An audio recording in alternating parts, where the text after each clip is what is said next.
Գիրքը համապարփակ անվտանգության մասին է։ Ինչ է համապարփակ անվտանգությունը։ Ըստ էության պատերազմը երբեք չի ավարտվում, այլ փոխում է իր ինտենսիվությունը։ Որն է Հայաստանի այլընտրանքը փոփոխող աշխարհում։ Հասարակությունը պիտի հասկանա ինքը ինչ խնդիրների հետ գործում է, պիտի պատրաստ լինի միասնաբար դիմագրավել դրանք։ Բայց միջազգային իրավունքը, մարդասիրական իրավունքը չկա նման բաներ։ Չես կարող անդադ պարտք վերցնելով ընտանիք պահել։ Հայաստանը հիմա այդ գծի վրա է։ Ինքը անդադ պարտք է վերցնում, որպեսզի մարի նախորդ պարտքերը։ Ձեր կարծիքով երբ կունենանք համապարփակ անվտանգություն, այդ օրենքները էլ չեն աշխատելու։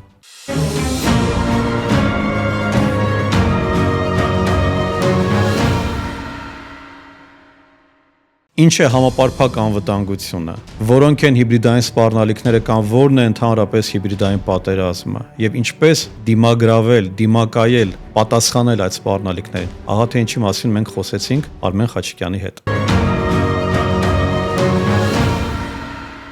Բարև ձեզ, ես Արմեն Խաչիկյանն եմ, Արար հիմնադրամի տնօրենը։ Մենք այսօր հյուրընկալել ենք համապարփակ անվտանգություն գրքի համահեղինակ, ազգային դիմակայունության հայկական ինստիտուտի հիմնադիր,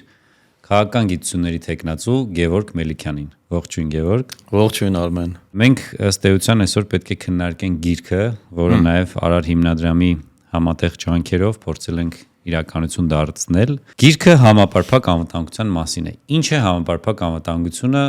որը շատերը այլ կերպ են ընկալում։ Բերեք դուք մեկնաբանեք ձեր գրքի հիման վրա։ Նախ ուզում եմ շնորհակալություն հայտնել հրավերի համար, շնորհակալություն եմ հայտնում նաև ձեզ այս հնարավորության համար, քանի որ այս գիրքը չէր կարող իրականություն դառնալ կամ կյանքի կոչվել, եթե չլիներ Արարի հստակ եւ ուղիղ աջակցությունը, եւ ես դրա համար շատ ողջունում եմ այդ նախաձեռնությունը եւ եւս մեկ անգամ բոլորի մոտ ուզում եմ շնորհակալություն հայտնել այս հրաշալի նախագիծը իրականություն դարձնելու համար։ Նաեւ իհարկե, քանի որ սա ձեր ոդքասթն է, դուք մուտք եք գործում այն դաշտը, որը մենք որոշ ժամանակ արդեն զբաղեցնում ենք, դες մաղթում եմ շատ մեծ հաջողություններ այս հետաքրքիր ոլորտում, որը կարծում եմ այսօր դարձել է նաեւ ինչ որ առումով անվտանգության մաս, հա, որտեղ մենք խոսենք դրա մասին թերևս, հա, տեղեկատվական աշխարհը, սոցիալական կայքերը ոնց են անդրադառնում անվտանգության վրա։ Համապարփակ անվտանգություն գաղափարը կարելի ասել միջազգային հարաբերությունների կամ անվտանգային ուսումնասիրությունների համար նոր կոնցեպտ է։ Ինքը ժամանակի ընթացքում է ձևավորվել եւ տրանսֆորմացիաները միջազգային հարաբերությունների եւ անվտանգային սպառնալիքների բերել են այն կետին, որ ինչպես եւ ցանկացած կառավարման օրինակ համակարգում կամ տնտեսական մոդելների առումով անհրաժեշտ է նոր համակարգ, նոր մոտեցում, որը կփորձեր պատասխանել, արձագանքել այն մարտահրավերներին, որոնք կան այսօր ժամանակակից աշխարհում։ Եվ համապարփակ անվտանգությունը ինքը այսօրվա այդ բյուրեղացումն է ժամանակակից բոլոր մոտեցումների, որտեղ մենք տեսնում ենք տարբեր շերտերից բաղկացած մի համակարգային մոտեցում, որը պիտի նույն կերպ պատասխան տա այն բոլոր խնդիրներին, սպառնալիքներին, որոնք ձևավորվում են մեծ եւ փոքր պետությունների շուրջ, պետությունների դեմ, հետեւաբար պատասխաններն էլ պիտի լինեն այդպիսին, այսինքն որ ինչպիսին մարտահրավերներն են, այդպիսին էլ պիտի լինեն պատասխանները։ Եթե մեկ բառով ասեմ եւ ամփոփեմ, ապա համապարփակ սպառնալիքները պիտի ստանան համապարփակ պատասխաններ կամ այսպես ասած համապարփակ անվտանգություն, որ իր մեջ ներառում է եւ պաշտպանական, եւ հարձակողական, եւ կանխարգելիչ միջոցառումներ։ Եվ երկրորդ հատվածը, որը շատ կարեւոր է եւ հաճախ կարծում եմ նաեւ Հայաստանում եւ ոչ միայն Հայաստանում պիտի ասեմ, շատ եւ շատ այլ երկրներում դեռևս այդ ընկալումները ձևավորման փուլում են, հաճախ անվտանգությունը ասոցացնում են միայն ռազմականի հետ։ Համապարփակը, ինչպես եւ նորից շեշտեմ, սպառնալիքները իրենք չեն սահմանափակվում միայն ռազմականով, քանի որ սպառնալիքներն էլ միայն ռազմական չեն։ Հետևաբար պատասխաններն էլ պիտի լինեն ոչ միայն ռազմական, այսինքն դու չես կարող օրինակ նա որ կոտրում է քո Facebook-յան էջը իր վրա հրթիռներ ուղարկես։ Այդպես չի լինում, դու պետք է համապատասխան ունենաս արձագանք։ Ինչպիսին սպառնալիքներն են, այդպիսին էլ պիտի լինի արձագանքը։ Եվ այստեղ շատ կարևոր է համապարփակի ամենակարևորը ըստ էության առանձնահատկություններից մեկը հանրության մասնակցությունն է անվտանգությանը, բայց ոչ թե զենք կրելու բառի ֆիզիկական իմաստով, ոչ թե պարտադիր գնալու օրինակ ծառայելու բան, իհարկե դա շատ կարևոր բաղադրիչներ են, մենք թերևս դրա մասին խոսենք, այլ խնդիրն այն է, որ յուրաքանչյուրը պիտի ունենա մասնակցություն այդ գլոբալ անվտանգությունը կառուցելու մեջ եւ յուրաքանչյուրը ունենա իր դերակատարությունը։ Սա whole of society մոտեցումն է, որը փոխարինում է whole of government մոտեցմանը, որտեղ միայն կառավարական, այսինքն պետական ինստիտուտներն են մասնակցում անվտանգությանը։ Հիմա պիտի դրան միանա ամբողջ հանրությունը։ Յուրաքանչյուրը բնականաբար իր ձևով, անգամ ոդքասթը, անգամ ենթադրենք սոցիալական կայքերը եւ այլն, բոլորը պիտի ունենան հստակ ընկալում, որ յուրաքանչյուր դաշտ կարող է օգտագործվել եւ անձնապես իր դեմ, եւ իր ընտանիքի, եւ ավելի մեծ հանրության շերտերի դեմ։ Սա է ըստ էության, եթե այդպես ամփոփ ասեմ։ Շատ լավ։ Մենք բազմիցս քննարկել ենք, հիմա դուք ձեր խոսքում նշեցիք, փաստորեն ունենք մի հատ համապարփակ անվտանգության կոնտեքստում ունենք սպառնալիքներ, ու սպառնալիքներին համահունչ պետքա ունենանք համապատասխան արձագանք։ Խոսեցիք նաև փոքր երկրների խնդրի մասին ու նաև ըստ էության քննարկում ենք նաև հիբրիդային մարտահրավերներն ու սպառնալիքները, գրքում եւս բազմիցս խոսվում է հիբրիդային պատերազմների, հիբրիդային սպառնալիքների ու արդյոք Հայաստանը պատրաստ է դիմակայելու, դիմագրավելու հիբրիդային սպառնալիքներին եւ որն է լավագույն մոդելը, որի դեպքում մենք կարողանանք նախ դիմակայել հիբրիդային սպառնալիքներին եւ հետո կարողանալ ինքներս ինչու՞ չէ առաջադրել դժվարություններ մեր պոտենցիալ հակառակորդների համար։ Ձեր հարցը բազմաշերտ է, եթե կարճ պատասխանեմ, ապա Հայաստանը դեռ պատրաստ չի։ Իհարկե մեղմելու համար ասեմ, որ միայն Հայաստանի խնդիրը չէ, որովհետև ընդհանրապես շատ երկրներ, անգամ եվրոպական երկրները այսօր նոր փորձում են ձևավորել նոր կոնցեպտուալ մոտեցումներ, քանի որ նորից կրկնեմ, սպառնալիքները փոխվել են, իսկ մոտեցումները մնացել են հինը։ Եվ այստեղ էլ իհարկե ներսում միշտ կա այդ պայքարը, էլիտաների ներսում, ինչպես դիմագրավել նոր սպառնալիքներին։ Արդյոք մենք պիտի ընդունենք հիբրիդային սպառնալիքները որպես նոր տիպի սպառնալիք, թե դրանք միշտ ուղեկցվել են, այսպես ասած, հիմնական սպառնալիքներին եւ այսօր զինվորականները իհարկե մեծ բանավեճի մեջ են, ավելի քաղաքացիական մոտեցում ունեցողների հետ, որ պետք չի չափազանցնել այդ սպառնալիքները եւ այլն։ Մասնավորեցնենք, որ հիբրիդային սպառնալիքների մասն ենք խոսում։ Տեղեկատվական, ընդհանրապես հատկապես Հայաստան։ Հիմա աշխարհի տարբեր փորձագետներ առաջատար համարում են, որ ցանկացած բան, որը կարող է փոխարինել ֆիզիկական զենքին, ես դա անվանում եմ նաև առանց պարկուճի, առանց գնդակի կրակոցի, եթե մենք կարող ենք հասնել այն նպատակներին, որը փորձում են հասնել ֆիզիկական կինետիկ միջոցով, դա ինքնին արդեն հիբրիդային պատերազմ է։ Օրինակ, ենթադրենք մենք հիմա ամենացայտուն օրինակներից մեկը, որ Հայաստանի պարագայում մենք կարող ենք տեսնել, մեր ինքնության դեմ ուղղված տարբեր նարատիվներ են։ Նարատիվները դա նոր բան չի, բայց նարատիվները որպես գործիք, որպես զենք օգտագործելը, այդ դա նոր է։ Էլի նոր չի, բայց իր մասշտաբայնությունն է փոխվել եւ ավելի հղկված ու ավելի թիրախային են դարձել։ Առաջ ուղղակի այդ նարատիվները կարող են եթեր ուղարկվել, ով կվերցներ, իսկ հիմա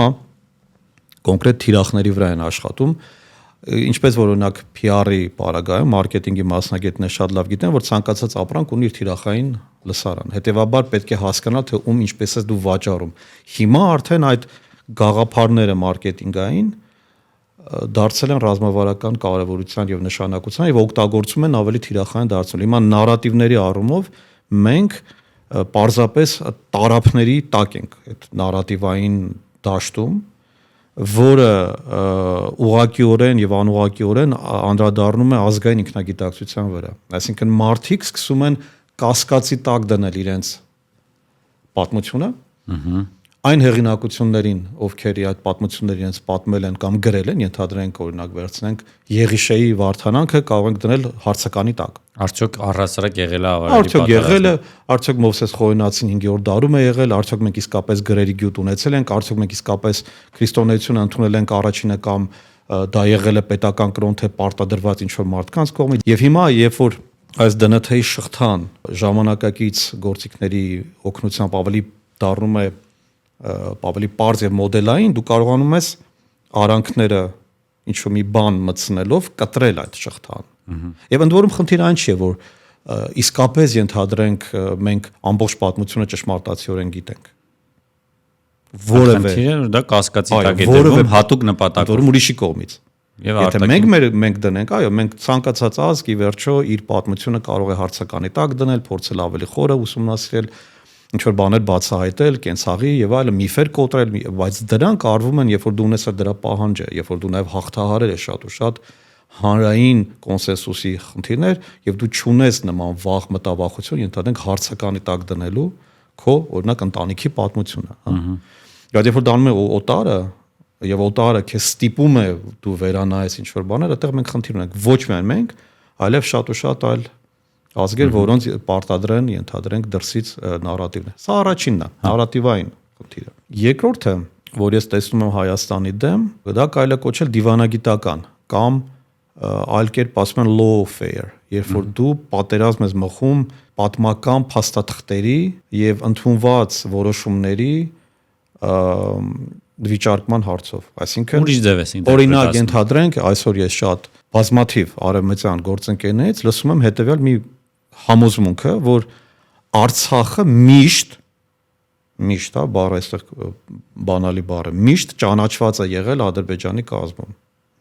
Երբ որ նույն այդ մարդկանց ասում են, իսկ այդ դեպքում Մինսկի խմբի, ԵԱՀԿ Մինսկի խմբը ինչ էր քննարկում, ասում են դրանք քննարկում էին Ադրբեջանի կազմում որոշակի ինքնորոշման իրավունքի հարցը, ոչ, դա սուտ է,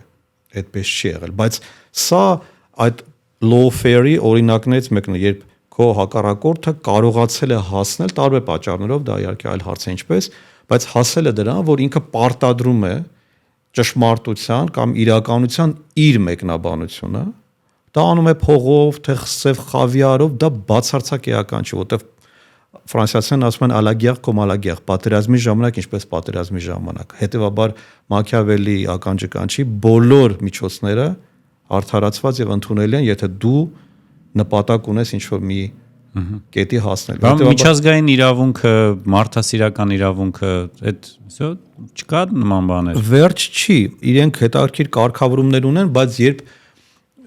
ինչպես օրինակ հիմա ես եւ դուք նստած ենք, մենք որոշակի չգրված կանոններով ենք շարժվում, չէ՞, ենթադրենք դուք խոսում եք, հետո ես եմ պատասխանում կամ ես ինչ որ բան։ Բայց եթե մենք չընդունենք այս խաղի կանոնները եւ յուրաքանչյուրս, ինչպես որ մենք տեսնում ենք, ունենք թոք շոուներ ժամանակ, յուրաքանչյուրս կմե բղավել, ասել, ինքնահաստատվել եւ այլն։ Այդ օրենքները էլ չեն աշխատելու։ Միջազգային իրավունքը ինքը լավ է, երբ որ երկու կողմը համաձայն են այդ օրենքներով շարժվել։ Սա ես գիտեմ, որ շատերի մոտ առաջացնում է միշտ դժգոհություն այս ընկալումը, քանի որ շատերի մոտ այդ ռոմանտիզմը կա միջազգային հարաբերությունների վերաբերյալ ֆիլմերից, գրքերից, պատումներից, ընկալումներից, ներքին ինտուիտիվ ինչ որ բանից արդար աշխարհի ավելի բարեկիրթ հարաբերությունների, բայց ինչպես որ շատ ու շատ այլ ասպարեզներում կա մրցակցություն եւ մրցակցությունը բերում է նրան, որ շահը սկսում է գերակայել արժեքի վրա։ Եվ այստեղ արդեն դրված է կամ քո շահը կամ ուրիշի շահը։ Հետևաբար անտրամաբանական է, որ դու քո շահը առաջ տանես, ուրիշին առաջ տանես կամ համաձայնես ուրիշի շահի առաջ մղմանը, բայց քոնը անտեսես։ Դրա համար առաջ է գալիս ոչ թե միջազգային իրավունքի, այլ միջազգային ռեալիզմի հարցը։ Եթե կարելի է հիբրիդային պատերազմի կոնտեքստում մի օրինակ բերեմ, ուրեմն մինչ պատերազմը ես միշտ շատ մեծ խնդիր էի համարում խաղամոլությունը, որպես հատկապես բանակում պայմանագրային զինծառայողների շրջանում տարածված երևույթ ու միգուցե լավ չպատկերացնելով դրա վտանգավոր հետևանքները համարում էի, որ խաղամոլությունը կարա լուրջ հետևանք ունենա հատկապես պայմանագրային զինծառայողների շրջանում, թե ֆինանսական կորուստների ու դրանից բխող հետևանքների տեսանկյունից, թե նաև ինչ որ մի ձևով կարար արտաքին ուժերը օգտագործեին այդ խաղամոլությունը։ Փորձը ցույց տվեց ու ցավոք սրտի եղան դեպքեր, երբ որ որոշ զինծառայողների տարբեր ճանապարհներով կապի դուրս գալով, շատ սիմվոլիկ փոքր գումարներ խոստանալով կամ գումարներ տրամադրելով որոշակի ինֆորմացիա կարողացավ հակառակորդը վերցնել ու ես սա համարում եմ հիբրիդային պատերազմի, այսպես ասած, շատ հաջողված փորձեր, երբ որ կարողանում է հակառակորդը ներսից լուրջ հերիք չի ճաքեր առաջացնել, մի հատ է իր համար հավելյալ ռեսուրս ձեռք բերել ու երբ որ ավելի առարկայական խոսանք արդյոք պատերազմից հետո դադարել է մեր դեմ ուղղվող հիբրիդային պատերազմը ու ինչպես պայքարել հիբրիդային պատերազմի դեմ երևի թե ինչպես հասկանալ որն է հիբրիդային պատերազմը հակառակորդի կողմից ինչ միջոցներ են ձեռնարկվում քո հասարակության, քո պետական կառույցների նկատմամբ ու ինչպես դրա դեմն առնել։ Նախ խաղամոլությունը եւ հիբրիդային գործիքակազմը։ Ընդհանրապես սոցիալական խոցելիությունը բոլոր երկրների, այսինքն այն երկրների համար, որտեղ սոցիալ-տնտեսական իրավիճակը բարվոք չէ, միշտ կարող ես եւ խաղամոլության եւ տարբեր այլ միջոցներով ուղղակի այդ մարդկանց գնել, այսինքն ստիպես, որ իրենք աշխատեն քո վրա։ Կամ ուղղակի կախվածությունների մեջ տնես, կամ մենք գիտենք օրինակ նման դեպքեր կան, երբ որ թմրանյութերի կախվածություն են առաջացնում, այսինքն թուլացնում են հանրության զգոնությունը, դիմակայունությունը, ըստ էության մարդիկ դառնում են ավելի կառավարելի։ Դրա արդյունավետության աստիճանը դժվար է չափել, թե ինչքանով են հասնում, բայց նույնիսկ եթե պայմանական ասած 1%-ն էլ իրենք կարողանան շեղել, դա արդեն իրենց համար ձեռքբերում կլինի։ Բոլոր նույնից եմ ասում, բոլոր եթե չմասնավորեցնենք կոնկրետ Հայաստանը, որտեղ ինքը միայն հայկական երևույթ չի։ Իհարկե մեզ հետաքրքրում է հայկականը բնականաբար, որտեղ մեր դեմ ուղղված է։ Երկրորդ ձեր հարցը արդյոք 20 թվականի պատերազմից հետո շարունակվում է, ավելի քան շարունակվում է։ Հենց դրա պատճառով ես սկսեցի զբաղվել հիբրիդային պատերազմների ուսումնասիրմամբ, մինչև դա ավելի շատ կենտրոնացած է դաշինքներ, ռազմական դաշինքների անվտանգային այլ ուղղությունների վրա, բայց հիբրիդային, այսպես ասած, պատերազմները, որը իհարկե այդ բառը շատերը հաճախ վիճարկում են, արդյոք ճիշտ է կոչել դա հիբրիդային, բայց հիմա դա չխորանանք, պայմանական կոչենք հիբրիդային, որտեղ տարբեր անվանումներ կան։ Ես հենց զբաղվեցի դրանով, որտեղ տեսա, որ Ադրբեջանը ոչ միայն չի դադարում, այլև ավելի է ուժ գնացել։ Քանի որ հիմա այդ этаպում ենք մենք համաշխարհային զարգացման առումով սպառնալիքների, որտեղ պատերազմի եւ խաղաղության սահմանը շատ լղոզված, ըստ էության պատերազմը երբեք չի ավարտվում, այլ փոխում է իր ինտենսիվությունը։ Ուղղակի հրեաները, Իսրայելի գործընկերները կոչում են պատերազմ պատերազմների արանքում կամ պատերազմ պատերազմից առաջ, որպեսզի եւ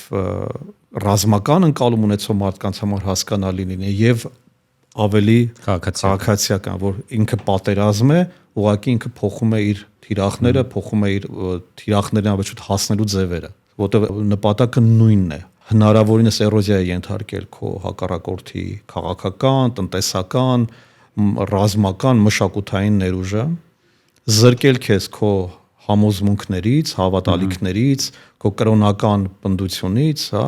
հնարավորինս քեզ թուլացնել մաքսիմալ։ Եվ դրա համար չօգտագործել որևէ կինետիկ զենք,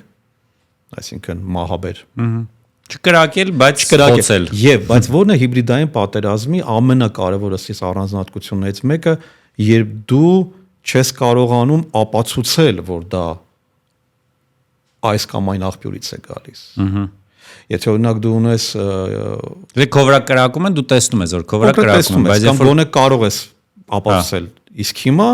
դա վերաբերում է նույնիսկ ոչ միայն Հայաստան-Ադրբեջան հարաբերություններին, վերցնենք նույն Ռուսաստան-Արևմուտք։ Այնպես չի որ Արևմուտքը չի օգտագործում այդ գործիքները։ Բնավ, այսինքն ամբողջ հարցն է որ բոլորն են, ովքեր կարող են, մենք եւի դրա մասին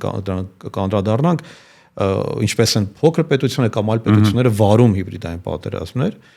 Իսկ ինչ պետք է անել, սա ամենաբարդ հարցն է, բայց ամենակարևորը նախ գիտակցել դա, որովհետև ամենաբարդ բաներից մեկը, երբ որ մենք խոսում ենք հաճախ այս թեմայից,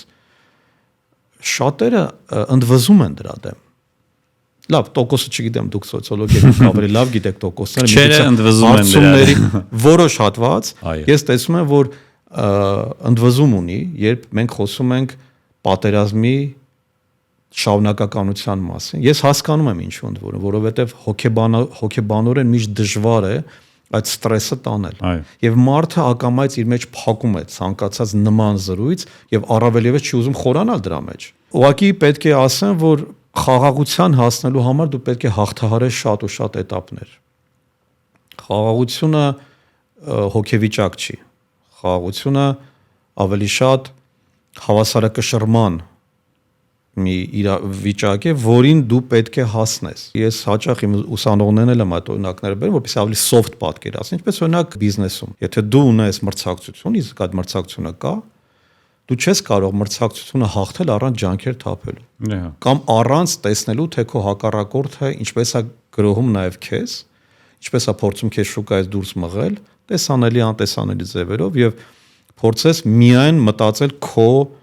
պրոդուկցիայի մասին։ Այո, դա կարևոր է, բայց քեզ կարող են շատ հանգիստ, եթե դու նաև չհետևես տրենդերին, չհետևես թե ինչպես են քեզ շուկայում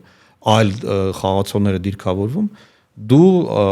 անպայման պիտի մանավանդ այստեղ խոսքը զուտ պրոդուկցիայի մասին չի, ցավոք, հա, այստեղ կոնկրետ քեզ ոչնչացնելու մասին է։ Եթե ոչ ֆիզիկապես, ապա գոնե հոգեպես, հոգեբանորեն մենք դրա մասին խոսել ենք, հոգեկան եւ հոգեվոր առողջությունը շատ կարեւոր է, հոգեբանական պատրաստվածություն, այսինքն եթե մարդ օրինակ իր գյուղից, քաղաքից թողնում եւ հեռանում է, գալիս է օրինակ Երևան, կամ ընդհանրապես թողնում գրում է, մենք գործ ունենք հոգեբանական խնդիրի հետ, այսինքն մարդը չի կարողանում հաղթահարել այն վախերը կամ նաև սոցիալ-տնտեսական խնդիրներ, որ ինքը ունի, եւ ինքը ստիպված է լինում մեկնել, գնալ։ Դա խոցելիություն է ու ազգային անվտանգության խնդիր։ Անպայման, որովհետեւ նույն դեմոգրաֆիան, ժողովրդագրությունը միշտ օգտագործվում է քո հակառակորդ պետության կողմից քո դեմ որպես թիրախ։ Շատ լավ։ Բերեք այդ կետում շարունակենք, որ մենք ունենք 3 միլիոն բնակչություն, Ադրբեջանը ունի 9 միլիոն բնակչություն, ըստ պաշտոնական թվերի, միգուցե մի քիչ ավելի քիչ է։ Այդուհանդերձ գրքի գաղափարը նաև որտեղից ծագեց, երբ մենք ուզում էինք հասկանալ միջազգային փորձը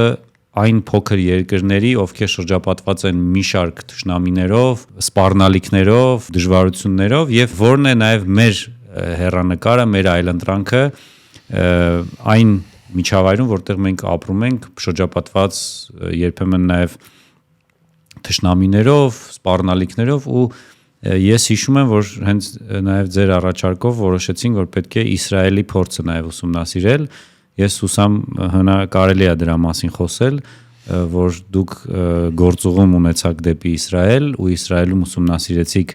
համապարփակ անվտանգության կամ փոքր երկրների ազգային դիմակայունություն ձևավորելու հնարավորություններին եւ գրքի վերնագիրը իդեպ երկրորդ վերնագիրը համապարփակ անվտանգություն Հայաստանի այլընտրանքը փոփոխվող աշխարհում այ հաշվի առնելով Իսրայելի փորձը որն է Հայաստանի այլընտրանքը փոփոխվող աշխարհում Այո, ես մոտ 1 ամիս անցկացրեցի Իսրայելում տարբեր հանդիպումներ, տարբեր կարևոր ըստիս մարդկանց հետ նպատակներ առաջին հերթին որքան դա կարող է ոմանց համար զարմանալի թվալ, բայց ուսումնասիրել իսրայելացիների ռազմավարական մտածողությունը, որովհետև մենք կարծում ենք, որ նախ եւ առաջ կա գաղափարը, հետո դրա իրականացումը, հետեւաբար մենք պիտի տեսնենք, թե ինչ մտածողություն ունի քաղաքական եւ ռազմական վերնախավը, որը կարողանա բերել այդ կոնցեպտուալ մոտեցումը։ Այլ կերպ ասած, որը պիտի լինի մեր պատասխանը, կոնցեպտուալ պատասխանը այն մարտահրավերներ, որոնց առջև մենք կանգնած ենք։ Իհարկե, այստեղ կարևոր եզրահանգումներից մեկը, որ մենք արեցինք եւ դա նշեցինք, նախ պետք է քարտեզագրել։ Շատ կարևոր է քարտեզագրել քո սպառնալիքները քեզ եկող։ Ուղղակի անձնական տպավորություններ պիտի չլինեն, այսինքն ես պիտի ենթադրեմ, որ մեզ համար կարևոր է օրինակ տնտեսական բաղադրիչը, դուք ասեք, որ ավելի կարևոր է հանրության օրինակ կոնսենսուս ունենալը, մեզ համար կարևոր է ենթադրենք զենք գնելը կամ մեզ համար կարևոր է ավելի բարեփոխումներ անցկացնել ռազմական ոլորտում, մենք պիտի հասկանանք, որոնք են այդ ընդհանրապես մեր խոցելիությունները։ Քարտեզագրում առաջին հերթին հասկանալ դու ինչի հետ գործում ես ինքդ քո հետ։ Դուք երբ որ անում եք սոցիալական հարցումներ, դուք ըստ էության ես դա եք անում, փորձում եք հասկանալ, թե հանրության մոտ ինչպիսի վայրի վերումներ կան, ինքը ինչպես է ապրում այս միջավայրում եւ ինչ է զգում ընդհանրապես ինքը։ Դա եկեք տեղափոխենք ինստիտուցիոնալ մակարդակ, այսինքն հասկանալու մեր սահմանները ինչպիսի խոցելիություն է, իհարկե դա փակ պիտի լինի, այնպես չի որ պետք է բոլորը դրա մասին իմանան, հա սոցիալ հոգեբանական նաև վիճակը կամ բարոյհոգեբանական վիճակը եւ զինված ուժերում եւ դրանից դուրս եւ ենթադրենք նույն համալսարաններում կրթություն տվողներին ամեն ինչը մենք փորձում ենք քարտեզագրել, այսինքն ամբողջ անատոմիան պետության հասկանալ, տեսնել թե որ օրգանը ինչպես է աշխատում, առաջին հերթին։ Երկրորդը բնականաբար հասկանալու թե ինչ արտաքին գործոններ կան, որոնք ազդում են մեր դիմակայունության վրա, որտեղ ենք մենք թերացել, որտեղ է մեր թշնամին ավելի ուժեղ, որտեղ է նաև թշնամու խոցելիությունները։ Սա երկրորդ փուլն է։ Երրորդ փուլը բնականաբար դրա պատասխանները ստանալն է։ Իսրայելի պարագայում մի շարք հետաքրքիր բաներ ըստիս կարող ենք նշել, օրինակ, ինչպես ստեղծել այնպիսի համակարգ, որը նախ ինքը լինի ինքնաբավ, դա շատ կարևոր է։ Դա մեզ մոտ այդ միֆը կա, որ եթե չլներ Միացյալ Նահանգները, ապա Իսրայելը չլինի ուժեղ։ Ես կասեի հակառակը, եթե Իսրայելը չլներ ուժեղ, Միացյալ Նահանգները չլինի իր աջակից։ Այո։ Իհարկե դրանք փոխկապակցված են, դաշնակիցները շատ կարևոր, ինչպես ընկերները կյանքում, բայց այնպես չի, որ ընկերները միշտ կարողանալու են քեզ օգնել կամ միշտ ուզենալու են քեզ օգնել կամ միշտ ժամանակի ընթացքում կարողան, այսինքն եթե օրինակ Իսրայելի վրա հարձակվեն, այնպես չի, որ այնտեղ ամերիկյան զորքեր են կանգնած եւ պաշտպանելու են հրեաներին, ինչպես որ տեսանք 23 թվականի հոկտեմբերին, երբ որ եղավ կոնկրետ հարձակում։ Դա ամբողջ տնտեսությունը ռազմական տրամաբանության մեջ դնելն է, կրթությունը, համալսարանները եւ ամենակարևորներից մեկը ժողովրդագրությունը։ Եթե դու ունես կոնկրետ թվականակ մարդկանց, սա ամենակարևոր գործոններից մեկը, այսինքն դու ունես զինված ուժերում քանակ։ Մեզ մոտ, ինչպես տեսնում եք, այդ հարցը դեռ բաց է մնում։ Մի բան էլ հակառակ ճանապարհով են։ Հակառակ ճանապարհը եւ նախորդ իշխանությունները եւ այս իշխանությունները մեկը խոսեց 4 միլիոնի մասին, մեկը խոսեց 5 միլիոնի մասին եւ այլն։ Այո, դրանք հետաքրքիր են, բայց դրա համար ինչ է պետք անել, բնականաբար պետական կոնկրետ նախագծեր, ծրագրեր, հստակ աջակցություն, ոչ թե ուղղակի դրսից հնարավորություն տաս ենթադրենք այլ երկրներից, մասնապես Հնդկաստանից կամ այլ երկրներից մարդիկ գան եւ լրացնեն այդ բացը։ Դա մոտեցում է, բայց դա ամբողջական համապարփակ մոտեցում չի։ Այսինքն միևնույն է դու քո էթնոսը պահելու խնդիր ունես, միայն խնդիրը աշխատուժը չի։ Այնտեղ շատ ու շատ բաղկացուցիչներ կան։ Հետևաբար նախ դու ինքդ պիտի հասկանաս, ոչ թե ուղղակի յուրաքանչյուրը գա իր ճաշակով, իր մտածածով փորձի անել եւ ինչ կստացվի, այսինքն անդադ սոցիալական էքսպերիմենտներ անել։ Նաև բացառիկ հնարավորություն ունեցաք Պաղեստին նաև այցելելու, չգիտեմ դա ինչքանով է հանրային ու արդյոք հետո ձեզ չեն թիրախավորի, բայց ինչպիսի տպավորություններ կար նաև Իսրայելի հրեաների, հետո Պաղեստին գնացիք պաղեստինցիների միջև, այդ իրանց փոխհարաբերությունները կամ իրանց ռազմական խնդիրները, սպառնալիքներն ու դիմագրավելու լուծումները ինչպիսին էին։ Իհարկե դա իսկապես շատ ըստիս ինձ համար շատ կարևոր փորձառություններ, ընդհանրապես ես որպես քաղաքագետ ունեմ նաև այդ մարդաբանական անթրոպոլոգիական շեղումը լավ իմաստով, որ մինչև ես չեմ տեսնում իմ աչքերով, ինձ դժվար է շատ խորը պատկերացում կազմել երևույթի մասին։ Պիտի ասել, որ դա լրիվ զուգահեռ իրականություն ոնց որ էր, ընդ որում տարածությունը այդքան մեծ չի, այսինքն դու կտրում անցնում ես 1-2 կիլոմետր, հայտնում ես լրիվ ուրիշ մոլորակի վրա։ Համապարփակ անվտանգության գրքի մեջ վերջում դուք առաջարկում եք որոշակի ռեկոմենդացիաներ, առաջարկներ, որը պետք է Հայաստանը շուտափույթ իրագործի, եթե ուզում է ունենա անվտանգություն, մասնավորապես համապարփակ անվտանգություն։ Այո։ Խնդրեմ ասեք որոնք էին։ Եթե վերադառնանք նաև ձեր առաջին հարցին, արդյոք Հայաստանում այդ համակարգը կարող է աշխատել, այն կարող է աշխատել, բայց այստեղ շատ կարևոր է քաղաքական եւ ռազմական վերնախավի ընտրությունը։ Ես այստեղ տեսնում եմ խնդիրներ։ Քանի որ համապարփակը իրականում ենթադրում է ամբողջ համակարգի, չի ասի փոփոխություն, բայց վերապրոֆիլավորում հստակ, այսինքն ինքը պիտի, եթե մի քիչ կատակի տամ, ապա պիտի բոլորը սկսեն աշխատել ի վերջո։ Վերջապես։ Այսինքն դա ռելաքս վիճակը պիտի չլինի, որովհետև ես տեսնում եմ, որ մարդիկ, դա չգիտեմ, մենք շատ ենք խոսում նաև իմ հյուրերի հետ, արդյոք մենք ունենք այդ ծուլության սինդրոմը, ուղղակի չենք ուզում ջանք թափել եւ մեզ թվում է, որ շատ հեշտ է պետություն կառավարել կամ եթե դու լինես օրինակ մաս Ռուսաստանի կամ ենթադրենք Արևմուտքի, բոլոր քո խնդիրները կլուծվեն։ Իհարկե ոչ։ Դրանք կարող են նախադրյալներ ստեղծել, բայց միևնույն է դու պիտի աշխատես։ Ինչ պետք է անես, շատ տարբեր բաներ կան։ Մենք խոսում ենք առաջին հերթին ինքնաբավ եւ բազմաշերտ հետախուզական եւ հակահետախուզական ծառայության եւ համակարգի հիմնելու մասին։ Խոսեցինք խոցելիությունների ամենօրյա քարտեզագրման անհրաժեշտության մասին։ անվտանգային փոփոխվող դինամիկայի ընկալման, որտեղ էլի եթե մենք չունենք այդ կոնսենսուսը, թե մենք ինչ մարտահրավերներ ունենք, մենք չենք կարող դրանց դիմագրավել։ Ամեն ինչ ավելի շատ բարձ է։ Տվյալների հավաքագրում եւ մշակում, այսինքն մեգա դեյթայի շատ կարեւոր է, որ էլի մենք չունենք, այսինքն մենք չգիտենք օրինակ նույն Ադրբեջանի պարագայում կամ Հայաստանի մենք ինչ ունենք, ինչ պետք է ունենանք եւ հատկապես քո թշնամիները չի կարելի ասել, որ մենք ընդհանրապես չունենք, բայց ես կարծում որ բավարար չի այդ տվյալները բավարար չեն, մեզ անհրաժեշտ են ավելի հստակ տվյալներ եւ ռազմական ներուժի մասին Ադրբեջանի եւ հետախուզական եւ նաեւ soft power-ի օգտագործման, որոնք ենթադրենք դիվանագիտական ասպարեզում, ակադեմիական ասպարեզում նրանց նկարտումների եւ Հայաստանի դեմ ուղղված բազմաթիվ ուղղակի հարվածների մասով եւ այլն, այն որ օրինակ իրենք բազմաթիվ գրքեր են տպագրում, տարբեր կոնֆերանսներ են ֆինանսավորում, տարբեր գիտնականների են ֆինանսավորում ուղղակի, որոնք հիբրիդային պատերազմ են մղում Հայաստանի դեմ, որոնք գործիք են դարձել Ադրբեջանի կողմից Հայաստանի դեմ այդ պատերազմի հարցում։ Մենք կարող ենք իրենք կոչել ոչ կանոնավոր, ոչ ավանդական, ոչ կոնվենցիոնալ պատերազմ, մենք կարող ենք տարբեր անուններով կոչել,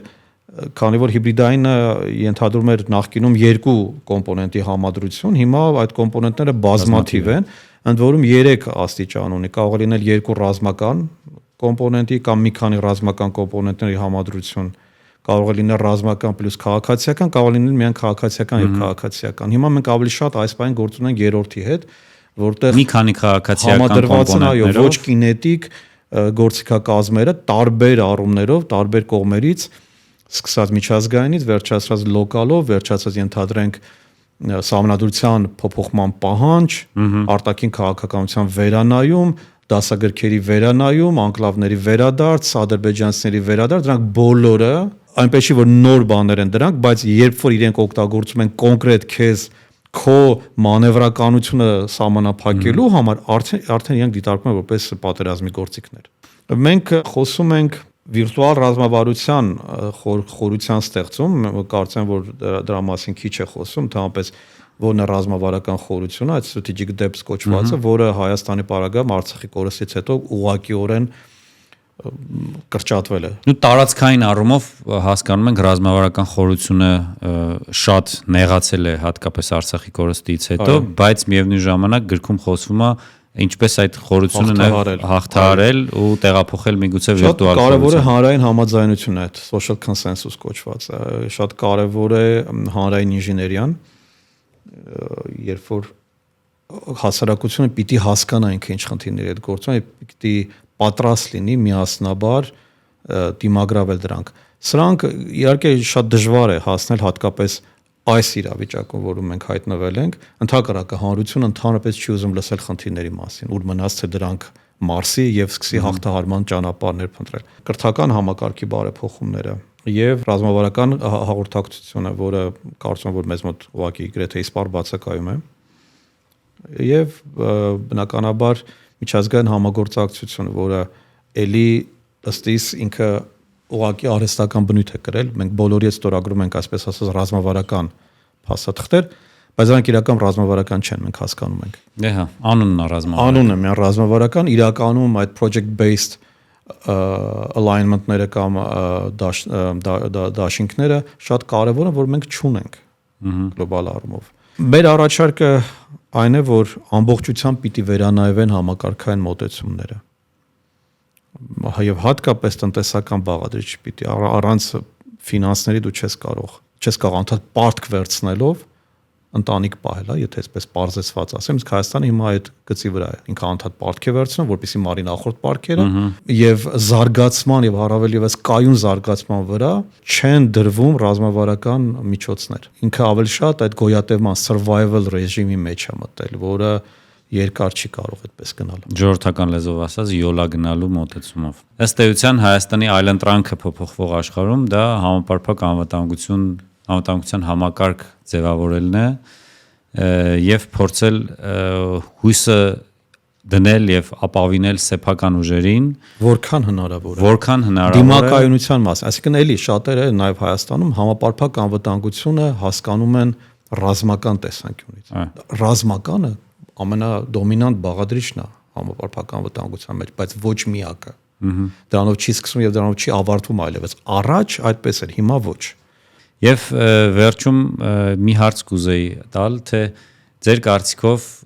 երբ կունենանք համապարփակ անվտանգություն,